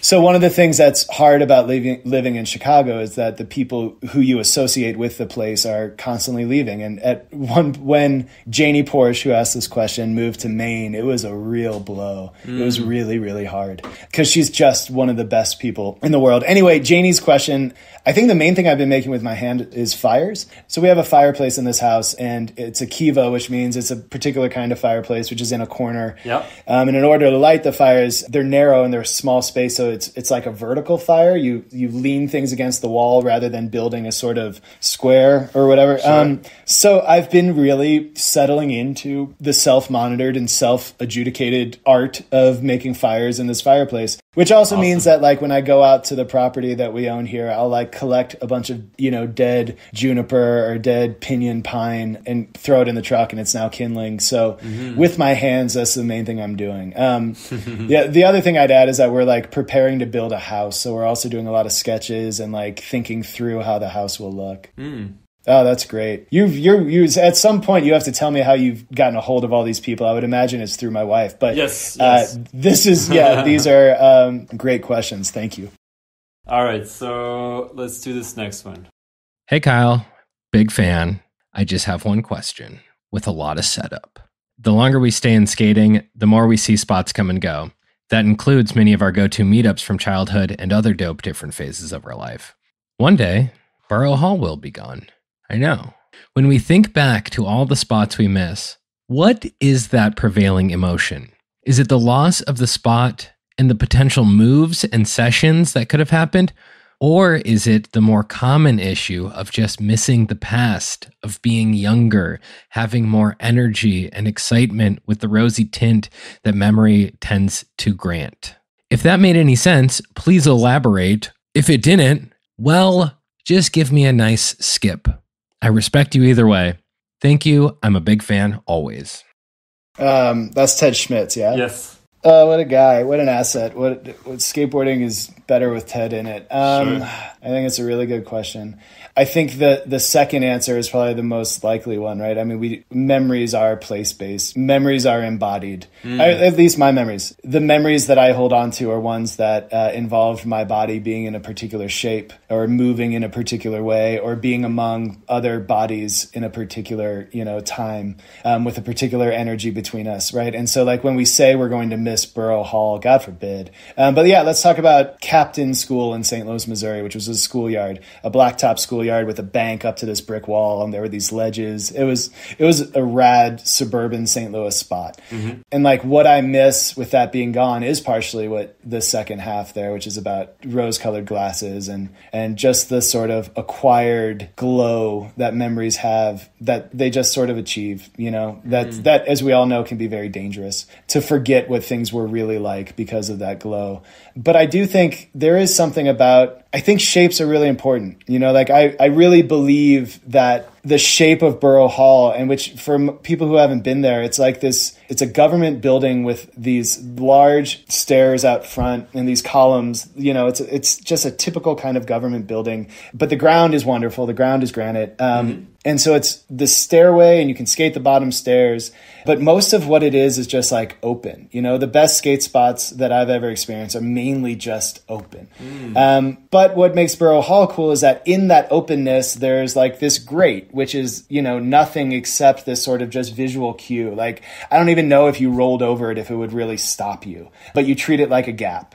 And then there's this large kind of central, like, I don't know if it's like a rotunda or what, but there's like a single curb and this big kind of option to hit that curb in all these ways. And it's circular, so you can skate the far side or the near side, and there's a fence. And I do believe that there is something about the particular experience of being within particularly shaped places. And I think those of us who spend hours and hours and hours in those shapes, you know, like, space isn't just emptiness. What space is the edges, the borders, the various kind of shapes that take up the middle of what we think of as the space, but it's also the energies of that space. Like, space itself is created by human beings who are there. And what's incredible about Barrow Hall is it's always crowded. There are always it's always just foot traffic, right? There are all these subway stations there. It's just like a major thoroughfare, so you're always avoiding people. So I think what would be lost if Barrow Hall is gone is the particular interaction and the particular conversation that all of these bodies have, the rhythms of it, the sort of temporal kind of pulse of what it is to be there, which I don't think is exactly like any other spot. You know, I mean, when people wax nostalgically about Embarcadero, like, they're not talking about the bricks per se, but you couldn't have it without the bricks. Yeah. You know, you couldn't have it without the sea ledge. You couldn't have it without the 6 stairs that we call the 7 for some reason. You know, you couldn't have it without all these things, but primarily what you couldn't have it without is the people, is the and not just like friendship. I'm not talking about just like, oh, all my homies are there, but really just like to be a body, to be a person among these kinds of persons, these other people, it creates a sense impression in us. And, you know, for some of us that we chase that by like going to concerts. Some of us really love being in crowds. I don't love being in crowds. I do love, though, standing with 8 other guys trying to skate the 2 sewer caps that are in the middle of the flat ground of Barrow Hall while all of these New Yorkers are walking by, variously amused or annoyed by us. That is a sort of rhythm that I would take, you know, that I will never forget. Standing there with these guys I don't really know that much, these New Yorkers, and like taking turns going at these 2 manhole covers. But again, it's like, it's not the friendship exactly I'm talking about. It's not the manhole covers exactly, but it's this embodied kind of rhythm, the song of it. Yeah. Interesting. So I think that's, you know, that's what we lose. What we lose is that particular experience. Okay. Thanks, Ted. Let's see. Let's do the next one. Hey, Kyle. It's your personal wife, Kristin. I was just wondering, how would you describe your relationship to the earth these days? I love you. On that notion of shapeness, it occurred to me recently, like, that what hell is a vast, flat expanse with no defining terrain. Like, that to me is actually probably my closest vision of hell that I can think of. You're just standing there and there's nothing. I find that living in the American Southwest is a very different experience than living in the city of Chicago. And for, you know, we've been out here for 7 months, and what drew me out here is also the thing that probably is the best answer for this, is that, like, what is stunning about this place is that you have a sense of depth. And depth is different than distance, right? Like, distance is a measurement. Depth, though, means that there are ways to notice that distance. So if I were to get up on our roof now of our 1-story Pueblo-style house and look out, what I would be able to count really are like 7 different levels of depth, right? There'd be like the neighborhood, there'd be the town of Santa Fe beyond it, then there would be these different sort of hillsides. And, you know, this is what makes like mountains in the distance be a different color than those closest to us. Like, that's depth. Yeah. And so what I'm really settling into, to answer my personal wife, Kristin, who I love's question, is that, like, what I'm feeling out here is a sense of scale and scope and depth in ways that I really haven't before. I miss Chicago so much. Like, it chews at my gut. I feel the pain of missing Chicago. I know that once we started coming out here, going back to Chicago was very hard because what you see everywhere around you are, trees, which is great, but also a whole lot of buildings and a whole lot of gray and a whole lot of buildings stretching for many, many miles into suburbs. And then, the sky sort of turning into whatever the sky is. Mm-hmm. So, which is all just to say, like, if what skateboarding is a relationship to space or it's a spatial practice, skateboarding in the desert has proven to be a radically different thing. I went down to Albuquerque yesterday and got to skate the Indian School Ditch, which is unlike anything I've ever skated. It's just this incredibly long ditch. It's just a ditch. But, your sense of it when you're in it, the mountains behind you, the depth that spreads for hundreds of miles as you stand at the top of this ditch and look down it and see the desert that feels older than the rest of the world is just straying forever. If we're going to say a spot brings a certain energies, I think we have to also agree that geological differences bring different energies too. Sure. And so what I feel like I'm doing is just like exploring a lot more of what it means to be in the mountains, be in the desert, be away from, for the most part, good pavement, which is hard. Like, the roads out here are very shitty. Like you see a lot of things in these towns that you're like, particularly Santa Fe, where you're like, oh, that's a spot. It's not a spot at all. Yeah. But thankfully, Albuquerque has a lot more. I mean, Albuquerque rules. That's something Toy Machine has known forever. Albuquerque is an incredible city for skating. Yeah. So do you get to skate as much as you used to in this new environment, or do you feel like you're skating maybe a bit less? Or Well, I'm skating a lot less because I don't like it as much. Like, I don't like going to parks. I don't like going to the parks that Santa Fe has here. I will do it. It's where I'll do skating. But, my favorite thing in Chicago was walking out my front door and doing a few laps around the neighborhood. And that could mean, like, skating the parking lot that turned your wheels black and was under the train tracks and was really bad for your hearing. But it had these parking blocks.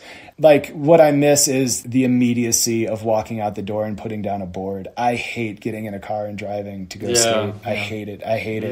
And I mitigated that a little by getting an e-bike here so I can, at least have a little healthier of an adventure. Sure. But, what I miss is, you go visit Copenhagen and wherever you are, you're there. Yeah. New York. I mean, all of my best skating experiences have been where we walk out of the door and we're doing the thing. I don't like the lead up. I would never be able to stomach the Los Angeles kind of rhythm of it, or Long Beach, any of that stuff.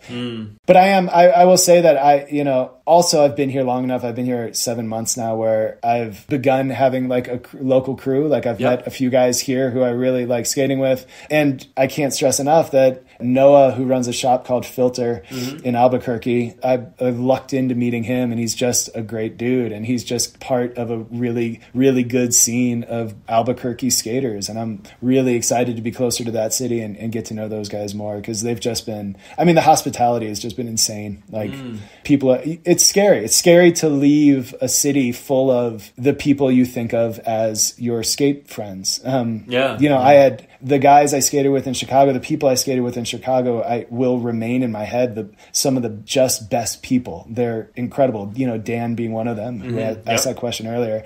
Uprise. I think Uprise is the best skate shop in America. I think it's not even close. Like, I think it's the best scene. And I know that it took me 20 years to get all the way into that. And so it's hard. It's hard to leave. Yeah, I'm sure. And I think, I think we all sort of feel that in a certain way. It's a weird time in the U.S. for young people, right? Like, rents in certain cities are untenable. You cannot, it's very hard to live in a lot of American cities. It's impossible to buy a home for a lot of young people. Yeah. And so there's a whole lot of upheaval, but I don't know what that means in terms of migration, in terms of people leaving cities or what, but I would imagine that a big part of what the questions are now are about, like, well, who do we skate with? And one of the great things is you can find people easily if you're tapped in, It's hard. It's hard as a middle-aged dude to settle into a new place and just trust that you're going to find new skate friends. And it takes time. Sure. For sure. So I'm happy for it to be happening now.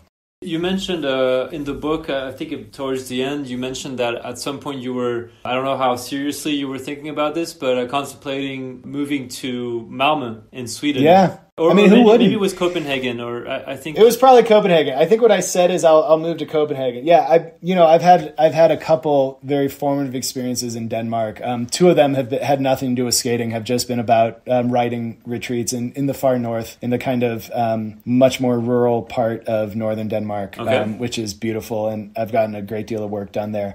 But yeah, I mean, I think anyone who has spent any time during the summer in Copenhagen wants to live there. I don't know how you couldn't. I don't know like what sort of person would be like, ugh, not for me. So yeah, I mean, if there's a radical change, for in the book, it was that I didn't know that I was going to stay married. We didn't know that we would remain a couple. And so when you find yourself in those sort of tumultuous like upheavals of, everything I've assumed might not be true, you start thinking like, well, one of the comforts of that is like, what about the possibilities I haven't considered? And one of those was like, well, if I'm not married, then I could just move to Denmark. Fuck it. And I probably would have. But I mean, there is something there, I think, of the value of facing loss is that, what can come of it are sort of radical shifts in what might be possible. And I think for me, the sort of utopic idea is living in Copenhagen or living in Malmo, either way, and just going back and forth, getting to know John and those guys at Bryggeriet. It's just such an open-armed, wonderful set of really generous and inspiring people doing cool shit. And fuck, man, skating Copenhagen is a dream. It's a dream. It's great spots. It is, yeah. Yeah. I did an interview with Jesus Fernandez recently, who lives there, and he's from Madrid, so completely different environment. Yeah. And I think he moved to Copenhagen because his wife is from there, and he's adjusting to it, but it's taken a lot of effort, and especially during the winter because it's such a harsh winter compared to especially to Spain. Yeah. So for him it was quite hard, and I think it still is a bit hard to a degree today. Yeah. But yeah, no, Copenhagen in the summer is incredible for sure. Yeah, I mean, it's like Chicago in that way, in that like there are two very different places. But what it leads to is that when it is summer, like there's like this multiplier where it's not just that it's pretty out and like the days last forever and everyone feels good. It's also that everyone is like super fucking happy because they've made it through the winter. And that's the thing that I think people who don't live with seasons don't totally understand is the like communal joy, like that energy. Like I remember walking down the street in Chicago in the springtime when it's finally spring and like people are out front grilling food and like suddenly friendly. Yeah. Suddenly strangers, like we've all been through this thing together, and it feels communal, and it's tough for cities that big to feel like communities, but the shared suffering of winter will do it. All right, this one is from Jim Daley. Yeah. A Chicago friend of yours and a journalist, I believe. He is. So he said, what lessons you've learned from skating apply to being Sonny's or any dog's human and vice versa? So Sonny is your dog, right? Yeah, Sonny is our dog. He's a maniac. He's 3 years old. He's wonderful. Well, I think one of the answers there is about loss, right? Like one of the answers is that you're doing this thing can't last forever. Dogs are time bombs. There's there will be heartbreak. Yeah. Right? You come into contact with this creature and you care for this creature, and this creature looks at you with just utter love and devotion and comes to you while you're sad, senses your heart rate rising and comes over to see if you're okay. Yep. And always in the back of your head that it's going to end. So, in a certain sense, I think skateboarding and dogs are like potentially really good rehearsal for the reality of what it is to be a mortal creature on the planet. That's true, yeah. Beyond that, I think just taking breaks. I think skateboarding for a lot of us is the sort of thing that isn't work or thing that isn't the rest of life. And one thing that a dog requires you to do is like get up from the desk, like walk the dog, take the dog out. Yeah. And so it changes time. I think both skateboarding and committed pet relationship, a turtle doesn't do this probably, and fish don't do this, but like, you owe this creature something. And also just like it can be purely recreational, you know? I mean, aside from getting sick, our dog ate some rat poison the other day, so we had to deal with that. My sister's dog has a habit of swallowing towels, you know, balled up like hand towels, and that they get like wrapped in the dog's intestine. And like aside from those sort of things, this is a ridiculous thing to say, but a dog isn't a human, you know, like you owe a dog, you're in charge of a dog, but the relationship has a real limit on how far it can go. Sure. Yeah. And I think that's maybe the case also with skateboarding. Like no matter what it is and no matter how much we care about it, like it's really an avenue into ourselves and like friendship, but skateboarding's not a person. A dog's not a person and skateboarding isn't a person. And I think having those sort of relationships that aren't peer based is important. I think like that question about what has nonfiction taught you, like you learn about the other thing by way of what it isn't. Okay, I have just 3 last ones, but we can go through them quickly. All right. Kyle Beachy, your, well, let's face it, obnoxious question that you sent to me for my Beyond the Boards episode plunged me into a cloud of incoherent, stuttering rage from which I probably haven't yet emerged. I'm still talking about it now, months later. Maybe I'm still pissed. You know, questions don't have to be epistemic pissing contests. They can just be friendly little prompts. How was your day? What pants are those? Stuff like that. We do not have to mark our territories with separate puddles. Instead, we can try to fuse our golden streams, make eye contact even, sharing supportive glances. And so it's in this spirit of fusion and harmony and greater understanding that I ask you, what's up with benches? You found any good ones in Santa Fe? Small pockets of benevolent abyss beneath enchanting southwestern sunsets, or are you just over it? I guess what I'm getting at, what this stream of piss is ultimately directed towards, is meaning. Are you still searching for meaning in skateboarding, or is your stream leading to other puddles? Sorry for the lame question or whatever. I will take my answer online, please, sir.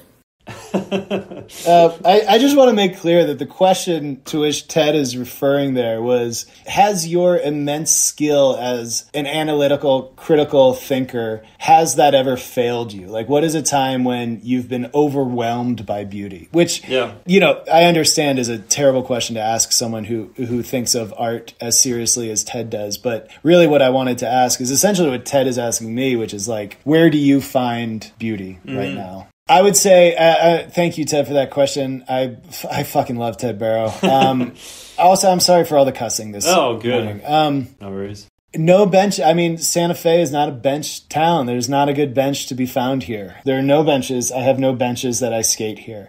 What I have found are some expanses. I found some parking blocks for slappies, which I know Ted can appreciate. But I think what's really promising and really exciting are the sort of changes in grade. You know, we were speaking of Indian School Ditch the other day. Like there are some really weird angles created out here. You know, I mean, a lot of this has to do with water management, of course, but also there are, you know, adobe mud walls, plaster walls are not rectilinear. You know, they're sort of muddy. They round at the edge. And so it's interesting to think about it's like sort of skating in a marshmallow field. You know, you like the corners that you count on, the corners that define a city, the sort of rigid lines, those sort of things are pretty much out. And so what you find your eye doing is rounding a lot of edges. And so, you know, visually, the skateboarding activity is very different. Perceptually, it's really different. You're not looking for, you know, Ted's sort of specialty is brutalism and skateboarding. There's no brutalism out here. There's, you know, far more kind of organic shapes. And the question is like, well, what can you skate in these organic shapes? And again, I would say that Santa Fe is not super good for it. Northern New Mexico is not super good for that. Southern New Mexico is. Like Albuquerque has a lot of skating. I look forward to, my in-laws live in Las Cruces, which is not too far from the Texas border. And so I'm interested in finding stuff out there. But no, it doesn't mean that I'm not finding meaning anymore in benches or piss for that matter. But it is a different kind of search. And it's required a sort of redefining of what skateboarding is, which I think is the best you can do. Like, you know, the reason we all skate curbs at age 40 isn't just because we can't ollie anymore. It's also because you start noticing things on the ground. Like, I don't know where the cause and effect line is there, but definitely part of what happens is you start seeing things differently, you know, which is the big trope of all this. You see things differently, and it's not just about ability. It's about sort of what you want, what you're looking for later in life. Thank you, Ted. Okay, then I have a question from your parents. Oh, shit! I think that's the first. I don't think I've ever had questions from a guest's parents, so This honored. is incredible. Thank you very much, can't Terry wait. and Roger, for sending in a question for you. I believe it's your mom that wrote it. So she said, "Hey Kyle, it's your mom and dad here. Thanking you for being a skateboarder most of your life and what it's added to our lives. It's been great experiencing this world through you. A question about the places you've skated. Thinking of when we saw that ragtag skating spot you used under King's Highway in St. Louis. Yeah. Are there spots you've skated that leave you with really fond memories or stand out in your mind for other reasons? And secondly, is there a spot that you're yet hoping to skate?" Great question, Terry. So there was a spot in St. Louis very famously that was informally called Shitside, right? Which is, you know, I think of you course, mentioned it in the book, yeah. Yeah, it's a play on Portland's Burnside. Yes. And, you know, St. Louis is a tough city to skate also. It's you know, it's Rust Belt, middle America. Like, the concrete is really knotty. There's a lot of very black asphalt, you know, that stuff that turns your wheels black and is really hot in the summer. St. Louis is a tough city to skate, which, you know, can be made really beautiful. So there's this DIY spot under this bridge, and like any spot under a bridge, it was just grimy and unpleasant in some key ways, and a lot of its character was based on how unpleasant it was, and it was called Shitside. And I remember driving my mom down there once. I was like driving through the hometown. I thought, hey, you know you have no idea this is down here. Let me show you this sort of secret reality of the place that you live all the time. Yeah, like, here's a thing you don't know exists. Yeah. On the way to the botanical garden. So what are our questions? Which stand out, and what would I like to skate? I mean, MACBA stands out. I was just talking to a new buddy of mine out here named Jason, and we were speaking of our trips to Barcelona, and we were just speaking of MACBA as a really unique sort of place. I mean, obviously it's incredible for skating, but, you know, a lot of the joy of MACBA is if you're up top and you just sit along that wall and, you know, people are good. People can be good. It really affirms your sense in humanity. I was there in, I guess it was 2000. It would have been early 2003. So I got to sit at MACBA and watch Bastian Salabanzi just do laps through the place. And, like endless strings of tricks. Yeah, he was good at that. I mean, he's still good, but... he's still good, but he was really on Bastian one at that point. Yeah. He was in a level. Yeah. And also, like, someone was filming him, like sniping footage of him, and he eventually had beef with it and eventually like shot his board out after asking him several times, like, hey man, don't do that. Okay. And so it was like a real introduction not only to the place and the reality of what a pro skater can do on a skateboard, but also like, hey, there is etiquette, there are codes to best practices and good behavior. Sure. A place I would really love to skate, oh man, I don't know. I've been really fortunate. I know that when I walked through Athens, incidentally with my parents in their 50th wedding anniversary, I remember looking around Athens and being like, I cannot believe that I don't have a skateboard right now. Like Athens seems like a really incredible place. Mm-hmm. So yeah, I think that might be my answer. I've also never skated Las Vegas, and like, you know, I remember going for the first time to Caesar's Palace, which is, you know, one of the casinos right there on the Strip, and it had that double set of stairs with these gold rails. And I don't know, I can't remember who my formative image of, like, you know, ollieing down to lip sliding the second rail. And I just remember thinking like, oh man, this city, like the Strip would be incredible to skate. Yeah. So yeah, that's my answers. Las Vegas and Athens. Thanks, Mom and Dad. Great questions, Mom. Yeah, she nailed it. Yeah. Yeah, crushed it. Okay, let's do our very last one. Oh my God. Hey, Kyle. Hope the interview is going well. As a teacher, one of my main objectives is to get skaters to read, not only to understand the letters and to find information and read instructions, but actually read to feed the brain and to fill the soul. My question for you is, how did you become a reader? And what do you think are maybe 1, 2, or 3 books that a skater or young person should read that could open the door into the world of literature? Thank you, and hope to see you soon. Bye. Did you That recognize was John. the voice? It's John, huh, from Brigger John Roots? Dahlquist, yes. Yeah. What a heroic dude. What a thing he has built. Yes. And certainly not alone, but for what sure. an exceptional legacy of building that school. Yeah. Not to mention the rippers who have come out of that school. That's a really good question. I share John's, I don't know if it was concern we heard, but I share John's sense of the challenge of helping people who have grown up in the world that exists now find the joy in reading, which in some ways is like the very opposite of what our contemporary world is like constantly asking us to do. You know, like what we're asked to do is absorb information quickly, channel that information with other information that we have and come up with some sort of synthesis of understanding of the world, or like more often making a joke about the world. You know, like really what is successful these days is understanding enough that you can kind of quip. You know, that we live in this world of immediate, constant streaming entertainment and content, while we also deal with this very harsh reality that we sense apocalypse coming. You know, we sense that we've destroyed the world. We sense that capitalism has brought us to a point that we are near some kind of break, right? Yeah. So where does reading fit into that? And it's a hard sell. It's a hard sell for young people, because what reading is like it is labor. You know, it's hard. It is work. Like skateboarding is work, right? Like it takes work to learn how to kickflip. It takes work to continue getting out of bed and stretching when you're 45 years old and wanting to skateboard. Like these things are labor. Reading is a similar labor. But that's not what he asked. What he asked was how I came to reading. I'm a slow reader. I'm a really slow reader. I didn't become a self-driven reader until after college. I was the person in college who would read what I needed to read to write the paper. And then I sort of found reading slowly since then. And this has been like a 20-year journey, and I look forward to it every day. My relationship with reading as a practice gets richer and richer. I think the key is to understand that reading is creativity. The guy I mentioned yesterday talking about Macbeth, Jason, we were in the car driving between here and Albuquerque, and he asked about poetry. And, you know, the great crime, I think, of the way we teach poetry is starting with interpretation, is starting with the idea that there is a meaning that we have to somehow decode or find within a poem, when in fact what a poem is an experience.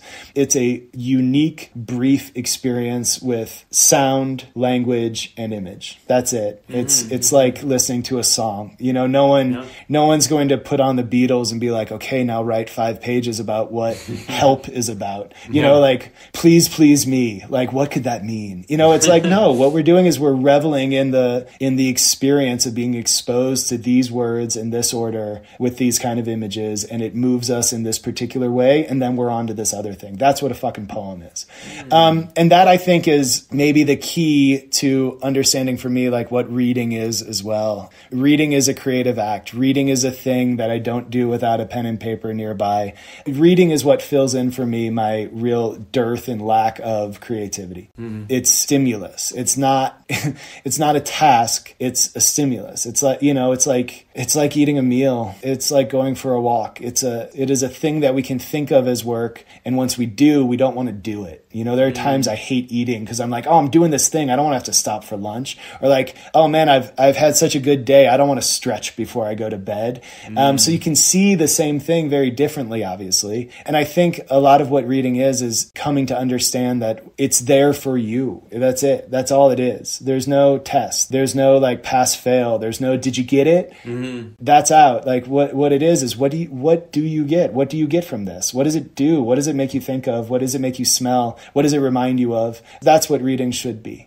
As far as 3 books that do that, I mean, I think the very short collection of stories by the American author and genius poet Dennis Johnson, Jesus' Son. It's called Jesus' Son, Jesus with an apostrophe. Right, yeah. It's a line from that Lou Reed song, Heroin, is the title. And it's about a heroin addict who is not named in the book. His character's name is Fuckhead because he's just such a miserable person. But it's like really secretly a short, sharp, poetic kind of redemption story. And I think there's a lot in there. It's also just linguistically beautiful. So I would say Jesus' Son by Dennis Johnson. I would say, particularly for skaters, I would say any of the writing of Annie Dillard. Annie Dillard is a nature writer, technically, who, like any nature writer, eventually verges into transcendentalism. You know, you can't think about the natural world too long before you start finding spirit in that world. Yeah. And she won the Pulitzer for her first book, which is called A Pilgrim at Tinker Creek. But it's her second book that's a little weirder. It's a little smaller and it gets a little stranger. It's called Teaching a Stone How to Talk, or maybe just Teaching a Stone to Talk by Annie Dillard. Strange book. And then a third book, I mean, I don't know, man. The Most Fun Thing by Kyle Beachy. The Most Fun Thing by Kyle Beachy. No, you don't want to do that. Save that one for later. Yeah, that's really hard. I mean, I'm tempted to go with one of my favorites. But I don't know. No, I'm not going to answer a third one. I'm going to say that the third one is the book that the person closest to you recommends. Like, I think the beauty of this question is that someone recommending a book is part of what literature is. And it's like, you know, it's the practice of it. It's like someone watching you skateboard. Like, you need the other person.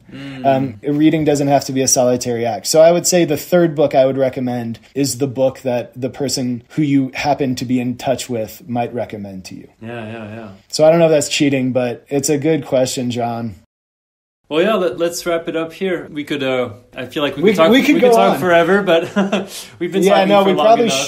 Yeah, no, we probably shouldn't. We probably should wrap this up. But thank you so much. I know we weren't recording at the beginning, but I do want to reiterate what I said. And you, of course, I would guess, based on my sense of you as a humble person, you're probably going to want to erase this, but I would urge you to not, which is just on behalf of the skateboarding community. I would like to really thank you for all of the work that you do. These are valuable conversations. And the fact that you bring people like me on, you bring people like Saunders on, like Indigo on, the fact that you are spreading this project among legends, like legitimate people who all of us are fans of, and then people who are really just in here because we've, by the good graces, like found an avenue to do our work in skateboarding. It's really incredible. And I'm just very grateful for all that you do. So thank you on behalf of a lot of us. Yeah. No, thank you for the kind words, and thank you for taking the time to chat with me. Hell yeah. No, it's been a joy, man. Thank you. Thank you very much. That's it for my conversation with Kyle. Follow him on Instagram at The Most Fun Thing. Get a copy of his latest book, The Most Fun Thing, wherever you order your books, and listen to him and his friends on the Vent City podcast. Thank you for tuning in. See you soon for a new episode of Beyond Boards.